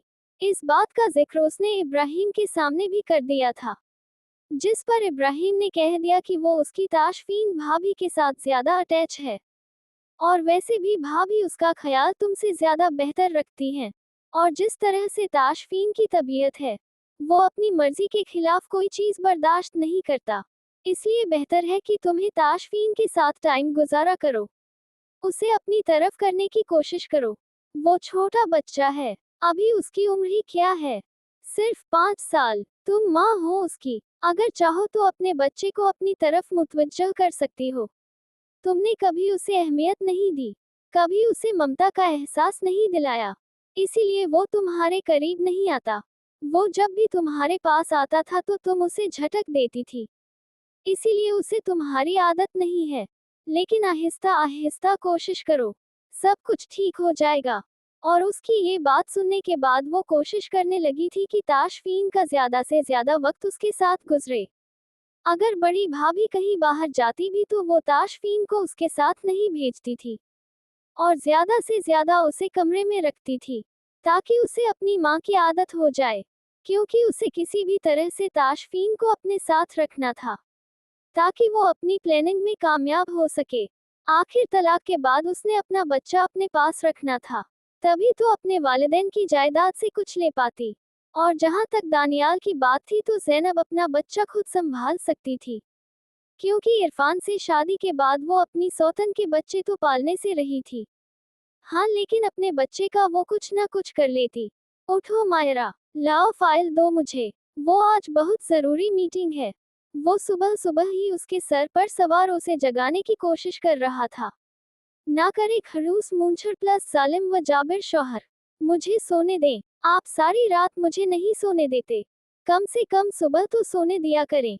वो करवट बदलते हुए बोली, जाने मन में रोमांटिक मूड में हरगिज नहीं हूँ। उठो, मुझे मेरी फाइल दो, मुझे जरूरी मीटिंग पर जाना है। वो उसका बाजू थामते हुए उसे उठाने की कोशिश कर रहा था। आपकी अलमारी के लॉकर में पड़ी हैं, निकाल कर ले जाएं, और अब मुझे तंग मत कीजिएगा। वो दूर हटकर फिर से सोने लगी, जबकि वो उसके बताने के मुताबिक लॉकर से फाइल निकालने लगा था। उसकी चारों फाइलों को उसने काफी अच्छे तरीके से सेव करके रखा हुआ था। क्या बात है बीवी, तुमने दिल खुश कर दिया। इतने अच्छे से सेव करके रखी हुई थी कि तुम पर प्यार आने लगा है। वो बेड के पास आते हुए उससे कहने लगा, जिस पर उसने अचानक आंखें खोलकर उसे घूरा था। उसकी आंखें रात जगह की वजह से सुर्ख हो रही थी। फिर अगले ही लम्हे उसने ब्लैंकेट अपने ऊपर डालकर खुद को उससे छुपा लिया था। तुम्हें सच में लगता है कि मुझसे छुपकर तुम मुझसे दूर भाग सकती हो? वो एक लम्हे में उसे ब्लैंकेट समेत अपनी तरफ खींच चुका था। मूंछर, मुझे नींद आ रही है। अगर आपने मुझे तंग किया मैं आपकी मूंछें काट दूंगी। वो धमकी देते हुए बोली थी। लेकिन उसकी धमकी को सुन ही कौन रहा था। उसका रोमांटिक मूड ऑन हो गया था। और अब वो उसकी तू तू मैं सुनने के मूड में ना था। और ना ही उसकी घूरियां बर्दाश्त करने के। उसका चेहरा थामते हुए वो उसे अपनी बाहों में खींचता उसके होठों की नरमाहट को महसूस करने लगा। और थोड़ी ही देर में उसके होठों पर अपनी शिद्दतें लुटाता वो मदहोश होने लगा था। वो भूल चुका था कि वो उसे जगा रहा था। उस वक्त तो उसे देखकर उसकी तलब जाग उठी थी, जिस पर वो कॉम्प्रोमाइज नहीं कर सकता था। तंग मत करो। उसकी खींचातानी से तंग आकर उसने एक लम्हे के लिए उसके होठों को आजाद करते हुए उसे घूरकर कहा था। और फिर उसके हाथ पैर रुकते ही वो फिर से उसके होठों पर पूरी शिद्दत से झुक गया था। वो इस चीज के लिए हरगिज तैयार ना थी, जबकि वो तो उसके होठों के लम्स में ऐसा मदहोश होने लगा था कि उसे किसी चीज का होश ना रहा। जब उसकी जेब में पड़ा उसका फोन बजने लगा। मायरा की सांस में सांस आई थी, जबकि मायरा उसे धक्का देती वॉशरूम में भाग गई थी, क्योंकि उसकी नींद का तो वैसे भी बेड़ा गर्क कर चुका था। उसके जाने पर वो बदमजा होते हुए फोन को घूरकर उठाने लगा था। क्या मसला है? किसको मौत पड़ी हुई है जो मुझे सुबह सुबह फोन कर रहे हो? तुम्हें इतनी अक्ल नहीं है कि शादीशुदा बंदा सुबह सुबह फोन उठाने के मूड में हरगिज नहीं होता। वो बहुत गुस्से से बोला था। I am so sorry sir. मैं तो सिर्फ आपको आपकी मीटिंग के बारे में बताना चाहता था। और सर, दरअसल मैं कुंवारा हूँ। मुझे नहीं पता शादीशुदा लोगों की क्या रूटीन होती है। उसके लिए मुझे शादी करनी पड़ेगी। दूसरी तरफ से उसका सेक्रेटरी काफी शर्मिंदगी से बोला था। हाँ, तुम्हारी शादी करवाता हूँ मैं, ताकि कम से कम तुम सुबह मुझे फोन करना तो बंद करो। अच्छे खासे मूड का बेड़ा गर्क कर दिया। बोलो, क्यों फोन किया है मुझे? वो अब काम की बात पर आया था। सर, आपकी मीटिंग शुरू होने में सिर्फ आधा घंटा बाकी है। आपको आधे घंटे के अंदर अंदर ऑफिस पहुंचना होगा। उसने फौरन उसे बताया था। हाँ ठीक है, मैं तकरीबन 20 मिनट में तुम तक पहुंचता हूँ। उसने कहकर फोन बंद किया और दरवाजे की तरफ देखा। मायरा अब वैसे भी उसके हाथ नहीं आने वाली थी, तो बेहतर था कि वो जाकर अपनी मीटिंग ही अटेंड कर लेता। बाहर निकल आओ जाने मन। जा रहा हूँ मैं तुम्हारी सौतन के पास। तुम तो वैसे भी पास नहीं आने देती। उसने वॉशरूम का दरवाजा खटखटाते हुए कहा था। सौतन के पास क्या मतलब है? आप किसके पास जा रहे हैं? वो अगले ही लम्हे में दरवाजा खोलते हुए उसके सर पर सवार हुई थी। ऑफिस जा रहा हूँ, मीटिंग अटेंड करने के लिए। पागल लड़की, वापस आकर करता हूँ तुमसे दो दो हाथ। वैसे ये जो तुमने नया तरीका पकड़ा है ना मुझसे भागकर वॉशरूम में बंद होने का, तो मैं तुम्हें बता दूं कि मुझे ये दरवाजा तोड़ना भी आता है। और यहाँ से उतारकर हमेशा के लिए गायब करना भी आता है। अपनी बीवी के नखरे में उठा सकता हूँ, लेकिन इस तरह की दूरी बर्दाश्त नहीं कर सकता। तो आइंदा कोशिश करना कि तुम मुझसे भागकर ये वॉशरूम में पनाह लेना छोड़ दो।